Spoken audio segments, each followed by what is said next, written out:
each and every one of our participants, and especially our guest, Sumesh Sumaru, who is the Durban partner of BDO, and of course Nadine Rix, who's in Cape Town, and she is on risk. Our topic for today is your business well prepared to deal with the economic impact of COVID-19? Now, that is very topical, as you know, and I'm sure our participants would like to know what could they do to mitigate situations in COVID-19. At this stage, I'd like to thank Fahim Hussain and Deborah for facilitating this particular Zoom presentation that we're having on BDO. Thank you, Fahim and Deborah. I know you're there as well. Hello? Now, due to the limited time constraints that we have, I'm just going to say that BDO is an international player in every aspect of business management. Its roots go as far back as, I think, 1910, when Seidman and Seidman were founded. That was, well, I think in the Union days, that kind of thing, when South Africa was just about, got its independence. And since then, there have been several mergers, and somewhere probably in the 80s, I think, that BDO was finally named. Now, I don't want to say too much about BDO because, I mean, we got the experts there, and I'll now hand you over to Sumaru, who will give you a small message, and after which he will introduce the main speaker for this evening, that is Nadine Rix. And at the end of Nadine's presentation, dear listeners, just before we wrap up, I'll give you an opportunity to ask the panel any questions, and they'll be more than happy to respond on that. So with those few words, I'd like to hand over to Sumesh, over to you, and then, yeah, you can run with it. Thanks. Thanks, Razak. Thanks for that introduction. Just on behalf of BDO, we'd like to thank the Minara Chamber of Commerce for giving us the opportunity to partner with them on this webinar. And we look forward to working with you guys on many more webinars in the future. Just a bit about BDO for the guys that don't know. BDO in South Africa provide audit, advisory, and tax services to a broad range of clients, from large JSE-listed companies to small and medium-sized entities. I'm just going to give you a scale of the size of BDO internationally firstly, and then bring it down to the Durban level. So internationally, we operate in 167 countries and territories. We have 88,000 people that work for BDO globally, over 1,600 offices, and our annual global revenue is $9.6 billion US. From a South African context, we operate from 9 offices in South Africa. We've got 1,700 staff that support our clients across all the services that we offer. We do a 1.3 billion Rand turnover, and we have about 130 odd partners and staff, which is changing on a monthly basis as the firm grows locally. I think more importantly, from a KZN perspective, in KZN, we have 10 partners. The partners provide a range of services, focusing on audit, advisory, and tax. We play in all sectors in KZN, so the partners are skilled to advise and audit in all the major sectors of the economy, except financial services, which is run from our Johannesburg office.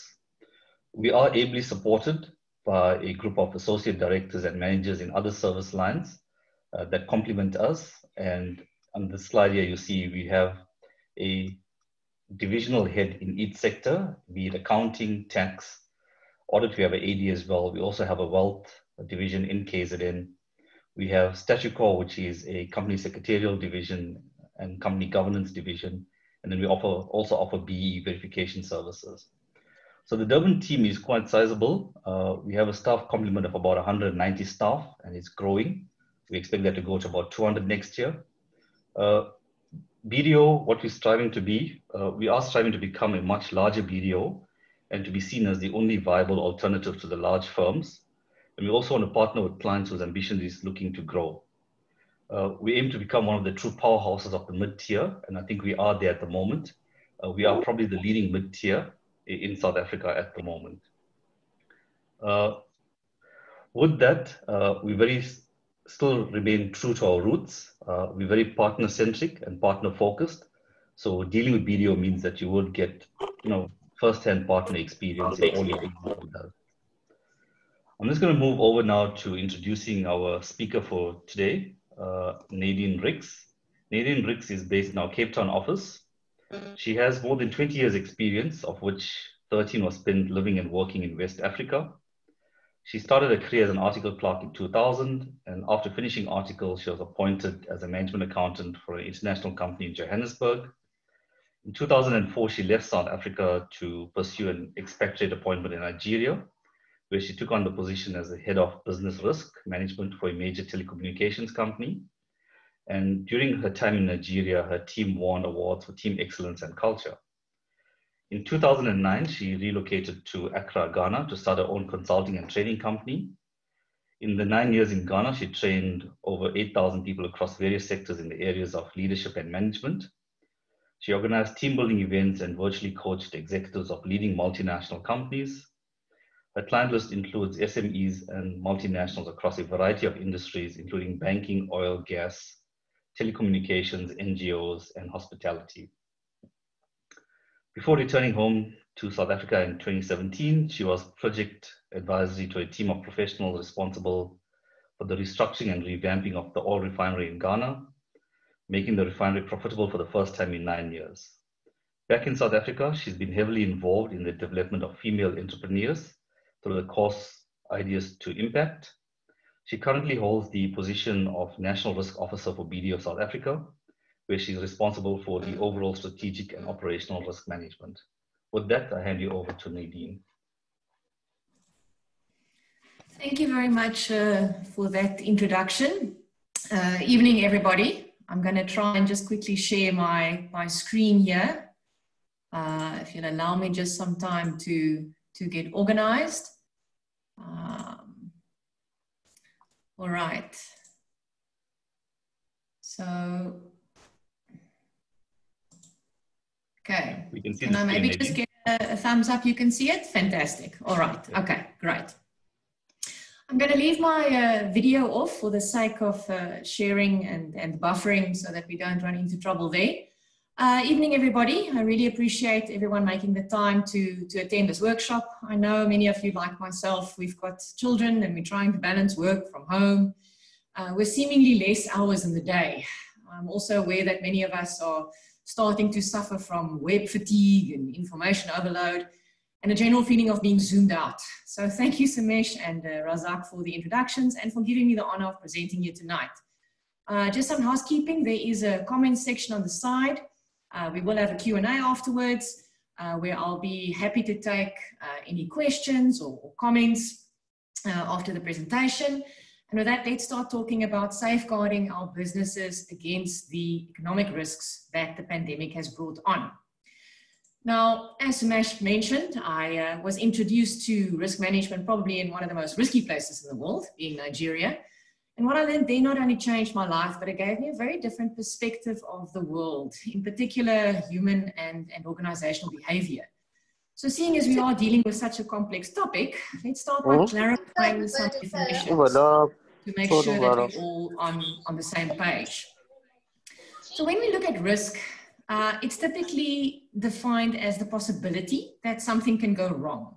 It involves uncertainty about the effects or implications of an activity with respect to something that humans value, such as health, well-being, wealth, property, or the environment, often focusing on the negative or undesirable consequences. So you might be wondering about my choice of picture. This was a common sight during my time in Nigeria, and it always reminded me of how we're all different and how our decisions are driven by our risk tolerance, stuff that is unique to all of us, and oftentimes it's driven by our circumstance or lack of alternatives. If we can agree that risk is the possibility of a negative occurrence, most people in business will typically evaluate two things: the likelihood of it occurring and the impact if it does. Typical risk models have shown us that likelihood times impact will give us some sort of a scoring. And based on that, the organization will then decide how they want to treat these risks. Now, this is where the tolerance levels or risk acceptance levels will come into play. Many of us won't get on the taxi or in the taxi. We'll save and buy a car that can afford us a safety belt. But the risk tolerances in organizations will then typically lead them to a decision on how they want to treat these risks. They will either try to avoid them completely, or they'll accept it, and then they'll try and mitigate the impact or implement some loss prevention strategies or loss reduction. Or in the case of economics, we would typically then transfer it in the form of insurance or outsourcing it. Excuse me. But when we look at economic risks specifically, here we look at things like economic growth, interest rate changes, exchange rate changes, employment levels. And we all know that some organizations have adapted very well in the pandemic. And yes, let's face it, we can't get away from the fact that we are in a dire humanitarian crisis. But if you're really honest with each other, the economic issues that we are facing are not necessarily new. They've always been there. Agreed, they've been elevated and brought forward on the national agenda, but the South African political and economical arena has been unstable and rifled with corruption for years. Our interest rates and rand fluctuates in great degrees with any kind of global event that takes place, and our unemployment numbers and skills shortages and education challenges have been part of the State of the Nation address for years. Just in February, our president prioritized the digitization of education. So the chances are that these things have been on our risk registers and part of our strategic planning, but most likely now that the impact has been more dire, they've moved into the high category. Maybe they were medium or even low.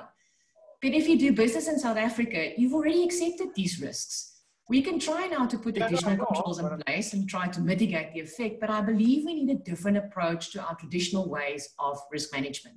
We need to start building organizational resilience so that we can adapt and change in order to move forward and through this pandemic.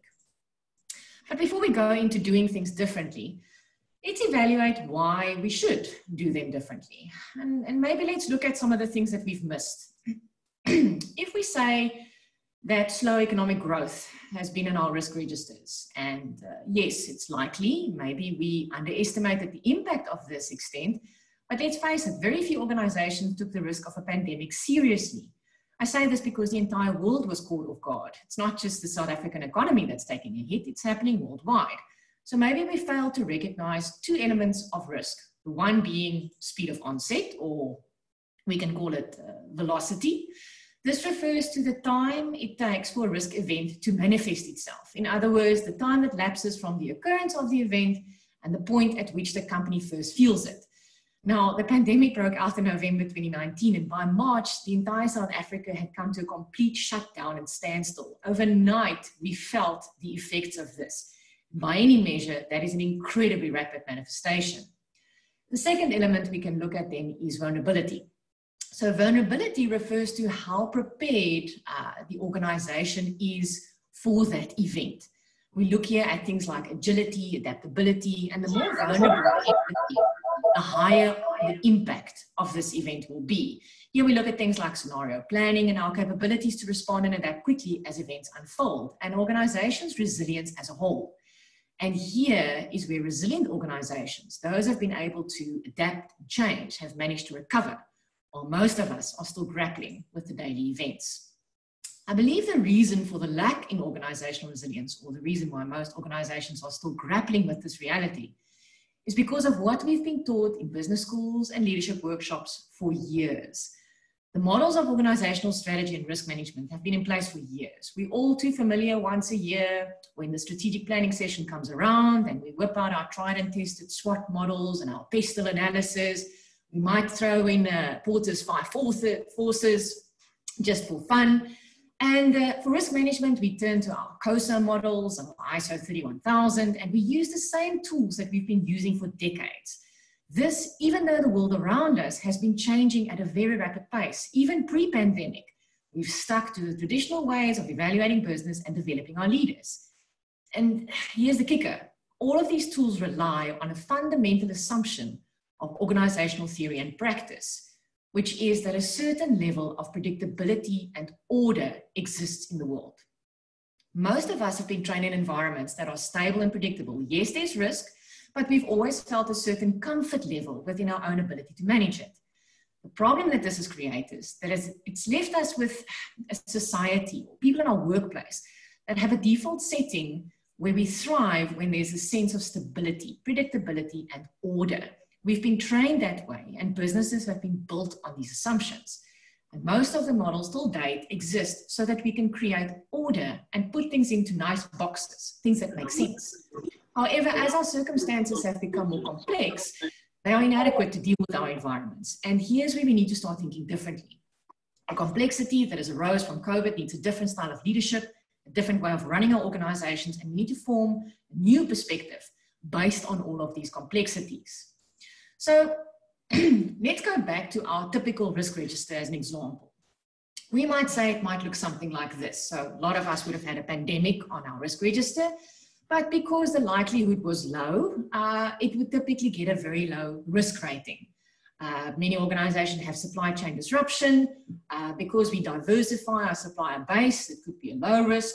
Slow economic growth could be medium, and an inability to attract skills. This is also a very popular occurrence on a risk register, could be medium as well. So let's just take this as an example. Nice, easy boxes. We can manage them. We can put controls in place, and we can feel good about our ability to manage them. Now, if I add complexity to this, where I overlay the risks on top of each other and I start doing a bit of scenario planning, I realize that I need a bit more information. So what effect will a pandemic have on my supply chain? Do I even know how diverse my supply chain is? Did we see the slowdown in economic growth, not only in South Africa, but worldwide? And what happens now to my inability to attract skills? Do I still need those skills? Or do I now need completely different skills? Do I even know what skills I have? And the same goes for, all the other factors. Once we start overlaying them, this complexity comes out, and we realize very quickly that it's messy. It's very messy. And that's where a lot of us find ourselves now. The good news is that dealing with complexity is not a new field. Complexity theory dates back to the 1999s, where the Cynefin framework was first introduced by Dave Snowden, who at that stage was working for IBM, and he came up with this framework. So it's been around for 20 years, and it's meant to help us to understand the relational aspects of cause and effect across 4 domains. The idea is that once we assess our situation, we can more accurately respond. So the model starts by the simple domain. This is where we sense something, we categorize it, and we respond. To take a very simplified example, if I take my car, once that oil light comes on, or once the petrol gauge light comes on, I know I need to go to the petrol station, and I fill up my car, I categorize it, and I respond by taking my car to the filling station. So typically in the simple domain, this is process-driven activities, and in most cases can be rectified without much management or leadership intervention. When we move to the next stage, which is complicated, this is where our car will break down. So we can't fix it, but we might need an expert to help us to analyze it. We need a bit more information, so we'll take it to a mechanic, and they can also then, with a bit of analysis, help us to respond appropriately. Now, these 2 domains are the ordered domains. In the unordered section, this is where we look at chaos. So chaos is where we typically act first. The car is on fire, get out, jump. We can later on figure out what happened and maybe investigate a bit and then respond through getting insurance and things like that. But chaos is where we act immediately. And this is where world leaders have acted very differently in response to the pandemic. Some went into complete lockdown. Some said, no, nothing is wrong. And we're now in a space where we can start seeing what worked and what didn't work by sensing what is going on around us. Some have changed their responses to go into full lockdown only now. So this is that chaotic state that we've been in for quite some time. Complexity now is where I take my car to the mechanic, but he needs to fix it while I'm driving. So here the cause and effect is not evident. In most cases, we only see the effects after the event, like we're all seeing now in the economic damage, We didn't see it in the beginning. Lots of things were going on. It's very complex, but only after a while can we now start seeing what's going on. And in that time, we need to probe for information. We need to find out what is all being affected. So complex contexts are often unpredictable. The best approach here, as you can see, is to probe, ask questions, figure out, go to the root cause, sense, and then respond. Rather than trying to control the situation or insisting on a plan of action, it's often best to be patient, look for pattern, and encourage the solutions to change. Now, this is where we find most of the businesses. So what can a business do to help it move through this complexity? In the probing phase, this is where we need to do things like experiment, innovate, different kinds of problem solving. And the biggest thing that leaders need to accept and managers need to accept is that failure is part of the learning process. Organizations that fail to learn or that think they know everything are going to fall out the bus here. So if we take small steps in a safe environment, we can experiment with the problem and view the results then. If the results lead us closer to a solution, then we do more of the same thing. If the results don't move us closer to a solution, we try something else. You can, if you want, in your organization, set some guide rules. It's always nice to have some guidance and not just have a bunch of people brainstorm in a room. But this is where we really need to start thinking outside the box. Now, the thing is, if the Canavan framework has been around for 20 years, why are we still so lost? The problem is, though, that even if we know all of this, history has unfortunately shown us that we don't always learn from our mistakes. We wait for order to return. How many of you have heard this, I can't wait for things to go back to normal? Majority of us, we would rather wait and look towards external forces to drive the change. You know, we're waiting for the borders to open. We're waiting for air travel to go back. We're waiting for things to normalize instead of actually doing something ourselves. So, for example, unemployment is a huge economic factor, and a huge challenge. And many of my clients will hate the fact that I've given this advice to them before, but to say, instead of letting people go, we had this knee-jerk reaction. So many organizations had to let people go and cut costs. What if we gave them an opportunity to come up with innovative, creative solutions to complex problems? We all know South Africans, we don't have a lack of entrepreneurs and creative thinkers. What if we kept our staff and asked them to find ways to make us money? We know that South Africans sitting at home are all looking to see, well, how can they make more money? What if we have a forum or a hub in our organizations where these employees can get together, come up with different business plans? It doesn't even have to be in line with your strategy, as long as it's aligned with the organizational purpose. But what if we can then have them present their business plans, and those that we like, let's test them. Let's give them the network to support them. Let's give them the tools to support them. It's not going to cost us a lot of money. And at the end of the day, it can help us to build our brand. So each of these things that we do, we can do it in a safe space, but we have to be able to learn and do things very differently. One of the main things that underpin this is our need for data. We need to be able to, when we come up with results or when we come up with a plan, we need to be able to see what effect is it having. And for that, we need data. And that's kind of where it brings me to the framework that we've kind of designed for developing organizational resilience. When it comes to COVID, I spend a lot of time thinking, you know, how do we build resilience in organizations? It's such a personal thing. You know, there's so much written about personal resilience and people moving through adversity. So I started by evaluating what a resilient organization would look like, i.e., what would the characteristics be? And then I simply answered the question, what is needed for organizations to build resilience?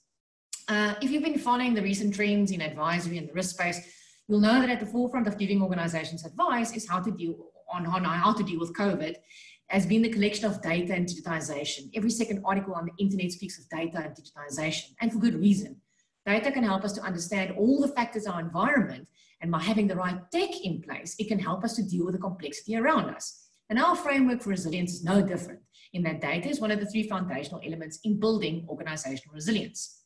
By developing our use of data, systems, and processes, organizations can start to move away from an over-reliance on leaders and managers to micromanage, as we need our leaders to do things like communicate, motivate, build trust, realign our strategy, and think creatively.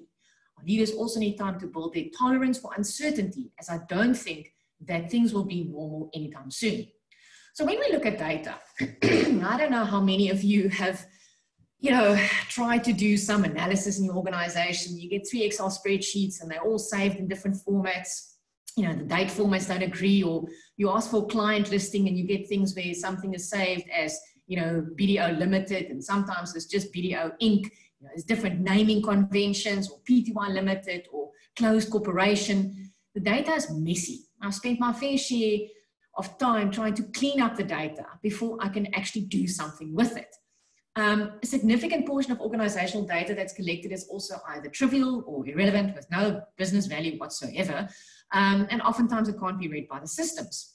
So research recently done by Gartner indicated that poor data quality is estimated to cost organizations in the US an average of $50 million in losses a year. Data workers are estimated to waste about 44% of their time each week on data preparation alone. Now, we can all agree that that's time that could be much better spent on doing analysis to yield insights. So when we look at data, we need to ensure that whatever we're capturing is relevant. Do we need this? Is it accurate? Can everybody access it? What format is it saved in? We don't want to spend hours cleaning up Excel spreadsheets where we could actually just be doing data analysis. Of course, the data integrity needs to be well maintained. And these days, we can't hear enough of privacy, data protection, and privacy and safety, make sure that it's being kept safe. So these are all the domains that we look at in terms of collecting data. So once we have the data that's relevant, it's clean, we can work with it. We then move on to systems and processes. So systems and processes are the essential building blocks of every company. It's all the activities that make things work together, that help us to add value, to provide value. Now, when we look at systems and processes in resilience, systems and processes help us to analyze the data. They've got to be intelligent and they've got to inform us on what decisions to take. We can build alert systems in place. So for example, if I look at COVID, let's say we had supply chain disruption. Then I have an alert that would show me which of my suppliers were most severely impacted. If there's a change in regulation, do I know which suppliers are being impacted? Same goes for clients. Do I even know how many of my clients have been impacted, or how they've been impacted, or to what extent they've been impacted, and the knock-on effect to my business? Same goes for regulatory changes. If there's a change in regulation tonight, do I know the knock-on effect by tomorrow morning that it's going to have on my business? Or am I running around as a manager or as a leader trying to figure out, the impact of this? Am I wasting my time trying to make sense of it? Where if I have proper data in place and proper systems and processes in place, I can actually work towards, communicating it, putting people at ease, and, work in the organization on that way where I can really add value.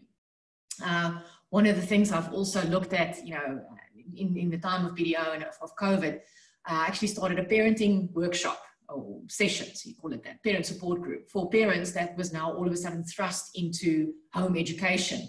I don't say homeschooling because I do think homeschooling kind of implies that there was some sort of choice involved.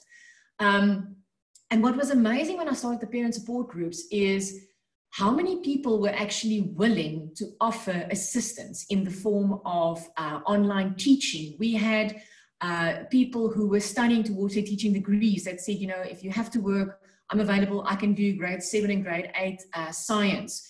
We had grannies that have been homeschooling grandchildren of partners in BDO saying, I currently have an 8-year-old that I homeschool. I can do online sessions for younger kids.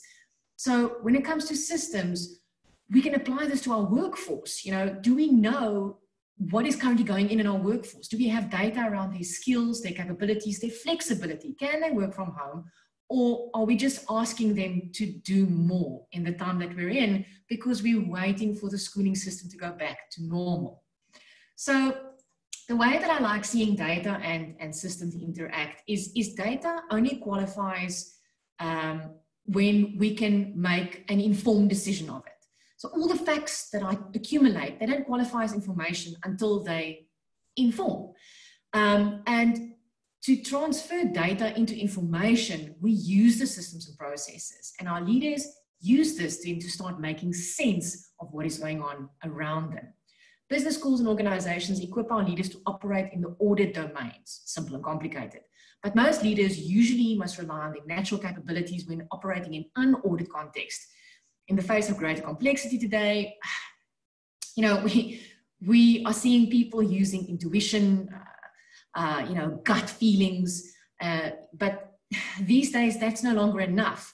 We need to have the tools and approaches to guide our firms through less familiar waters. And this is where what's on the screen now becomes so important, that we know the data we need to collect, we can transfer it into information using systems and processes, and we can start making sense of what is going on around us. The last element then I have is trust. For me, this is absolutely paramount. This is probably the most important in the framework, or most important foundation in the framework. Trust has become such a powerful organizational asset. It brings a sense of confidence and belief in organizations, which in turn enables other things to happen. It's an absolute vital foundation for any business long-term survival and success. The way that trust and resilience kind of play together is trust is critical to agility and transformation because it helps us to move through disruption and adversity. I'm not necessarily going to come up with innovative ideas or mention out-the-box suggestions if I don't trust the people I work with, nor are the public going to accept a new innovation or a new product that comes from me if they don't trust me. Trusted brands can now innovate, and the consumers are more likely to take up what they're selling because there is trust.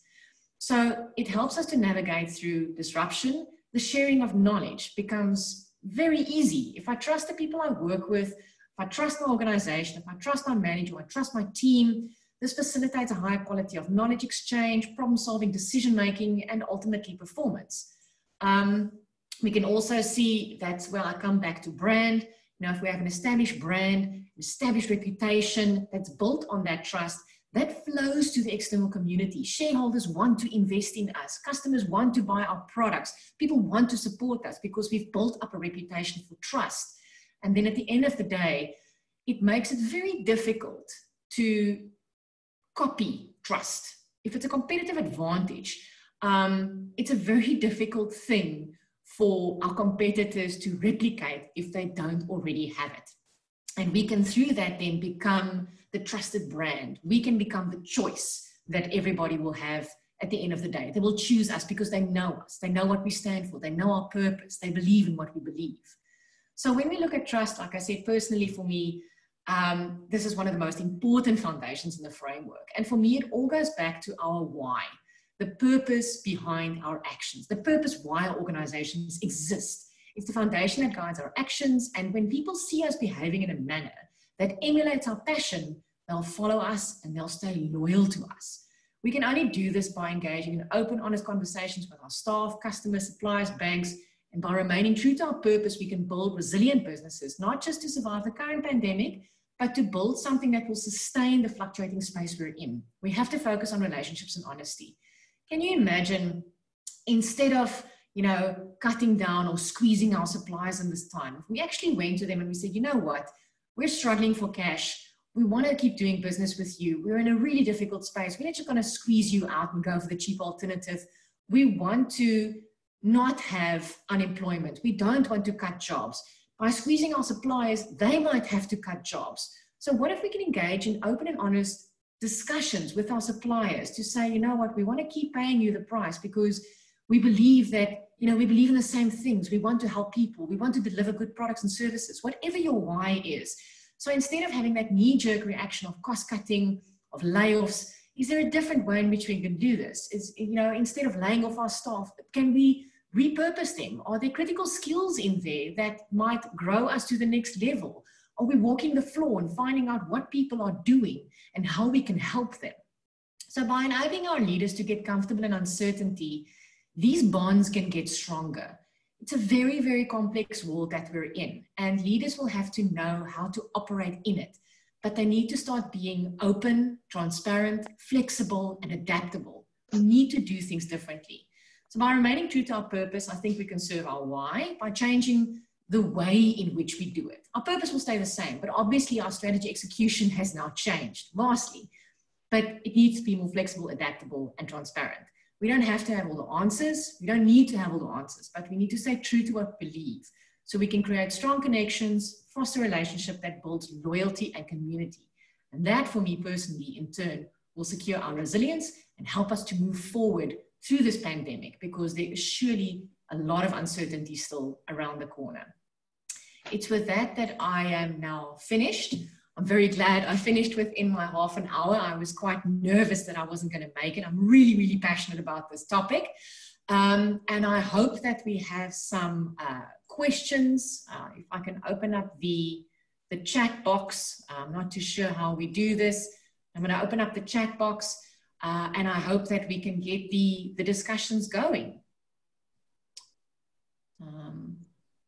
Yeah, thanks, Nadine. That was excellent. I'm glad that I'm actually sitting at home this evening, relaxed, because no way I could have done, given the kind of attention to this subject during work hours. And it's quite interesting, though. And I must say that I picked up quite a bit of tips there. Yeah, let's open it to the floor. And like you, Nadine, I hope that we have some stimulating discussion and interactive discussions now. Yes. So open to the floor. Is there anybody that has, like, I'll restrict it to about 10 questions, not more than that. Thank you.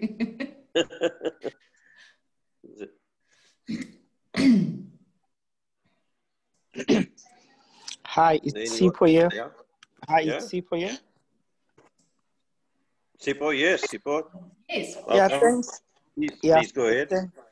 Thanks, Nadine. And then, you know what you have said, it's something that as an individuals and then as people, and then looking at the time that we are in during the COVID, it's something that we needed all of us to hear it. Thank you. And as a package as is, thanks for packaging so well. But the only thing that I wanted to find out from you, for an individual or for companies, what really needed from us to be relevant to the future? Because the fact is, life will never be the same as anymore. And then doing things have already been, doing the traditional thing that you used to do things have already changed altogether. For us to be relevant and then for us to invest in the future, what one must take to do that?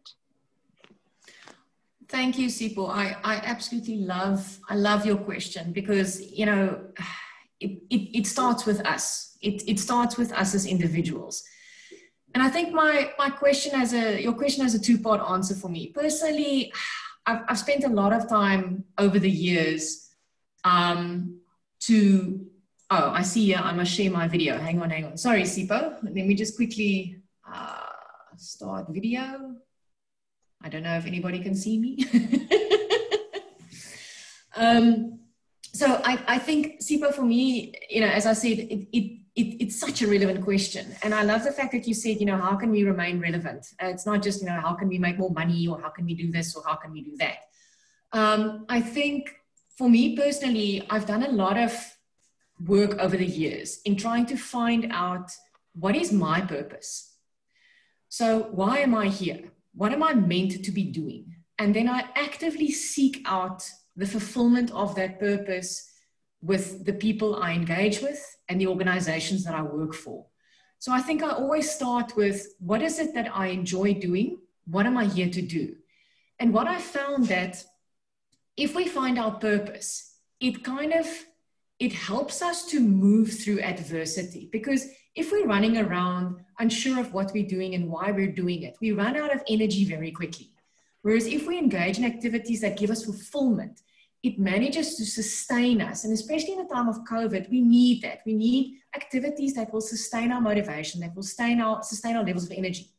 So for me, I think remaining relevant would first be to uncover your purpose. What is it that you enjoy doing? Do you enjoy learning or teaching? Is it data analytics? Is it Excel? Is it accounting? Where can you really fulfill that purpose?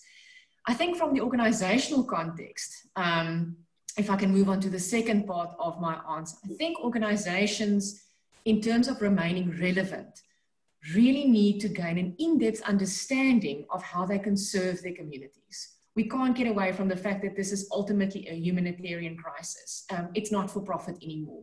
It needs to serve a higher purpose. We need to put people first. And for me, people plus purpose will equal profits at the end of the day. I think we need to go back to our clients, figure out exactly what it is that they need from us, figure out how we can serve them differently.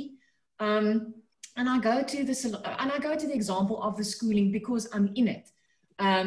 You know, the schools, most of the people that I've spoken to have not been really supportive or sympathetic to the fact that you're dealing with working parents who have organizations that demand them to work 8-hour days. So what are you doing to help me take care of my kids in this time?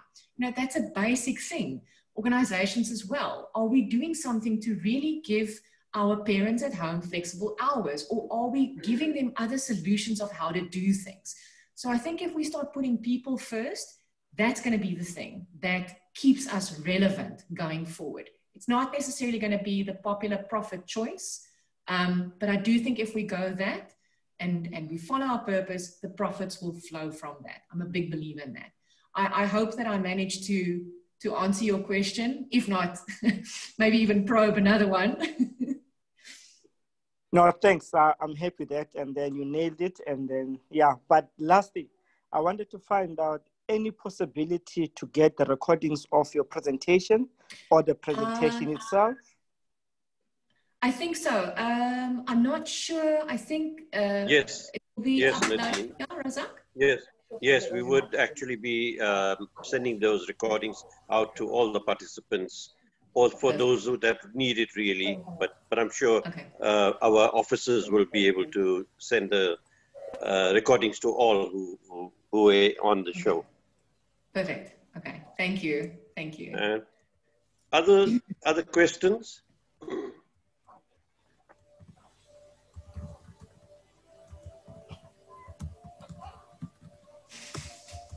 Okay, if there are none, then I think maybe we are at the end of the show, and I'd just like to make some closing remarks.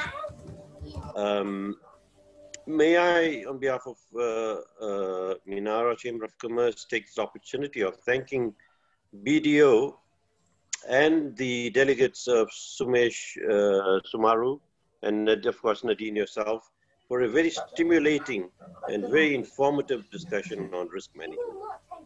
I want to thank all the participants for their kind attention, and I must apologize in advance if your dinner's gone cold.